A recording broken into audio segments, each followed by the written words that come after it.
gens, quand on a la chance de porter cet uniforme, ils nous interpellent dans la rue, ils posent des questions sur les sinistres, ils donnent un avis sur la tenue vestimentaire qu'on porte.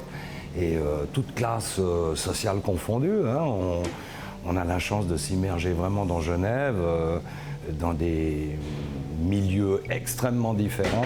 Et puis ça, c'est une richesse que l'on perd au moment donné où on part. Ça, c'est certain. On vous a un peu regardé pendant cette manifestation. Moi, j'ai le sentiment que vous vous éclatez. Oh mais c'est-à-dire c'est-à-dire que je me trouve avec des gens qui sont d'accord avec moi parce que c'est pas toujours le cas. Et puis je trouve que en fait c'est un truc joyeux. Moi j'aime être. Je pense que pour être percutant il faut être joyeux parce que je pense que pour réussir dans la vie il faut être joyeux. Je suis né à Genève, fait mes études à Genève. Entre autres j'étais à Paris, je suis resté 4 ans à Paris, dans la jungle des cabarets, justement les chansonniers, etc. Puis après, j'ai voyagé en faisant des galas, des tournées, un petit peu dans toute l'Europe, etc. C'est des types comme ça qui vous donnent envie de continuer à vivre, je trouve. J'ai des sketchbooks chez moi qui sont remplis d'idées, de projets, de logos, de... Ouais, je sais pas si c'est bien ou si c'est une maladie, parce que finalement, si t'as pas d'idée et pas de projet, tu te couches moins triste quand t'arrives pas à le réaliser. Le plus dur, c'est d'en avoir tout le temps.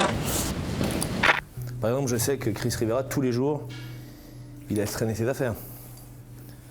Et qu'il m'a dit 4 fois qu'ils avaient perdu, mais finalement, tu vois, je les retrouve avant que lui les charge vraiment, je pense. Donc voilà. Tu fais le preneur de son. Ah ouais. Parle à le micro ici. Ah! C'est quelqu'un qui est toujours de bonne humeur, qui amène énormément de joie et qui fait pas mal de gags à longueur de journée. Il raconte beaucoup de conneries, quoi. Il faut prendre, je pense, le 80% de ce qu'il raconte, il faut le jeter à la poubelle. C'est pas le même personnage qui joue la même pièce tous les soirs, mais c'est un personnage qu'il refait vivre régulièrement et qui a sa vie propre pendant les instants où Pierre-André refait vivre ce personnage. Donc c'est pas de la schizophrénie pour moi, je pense qu'il contrôle très très bien son personnage de Greta. C'est du jeu, hein, donc c'est souvent très long comme spectacle. Enfin, c'est pas vraiment le terme de spectacle qu'il faut utiliser en l'occurrence, mais quand Greta est présente, elle est en « je suis en représentation ». J'ai eu un restaurant suisse, en région parisienne, et je faisais 1 roue de fromage par semaine en fondue. C'était la meilleure fondue du coin. J'étais le 2e restaurant suisse à Paris. C'est quoi cette histoire de restaurant suisse, c'est vrai? C'est vrai, oui. Bah, je suis pas jeune, hein, donc j'ai fait beaucoup de choses. T'es vraiment plus suisse que les Suisses. Pas de souci. Je te fais un petit bisou quand même. Ça va? Ouais. J'ai oublié mon porte-monnaie. Tu me prêterais 50 francs? Oui, mais je dis pas. Tu veux devant les caméras? On s'en fout, je me mets devant.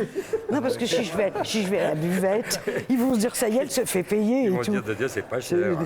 Il y a des gens qui me trouvent amusante, des gens qui me trouvent emmerdeuse, il y en a qui me détestent, il y en a qui me prennent très au sérieux, d'autres pas.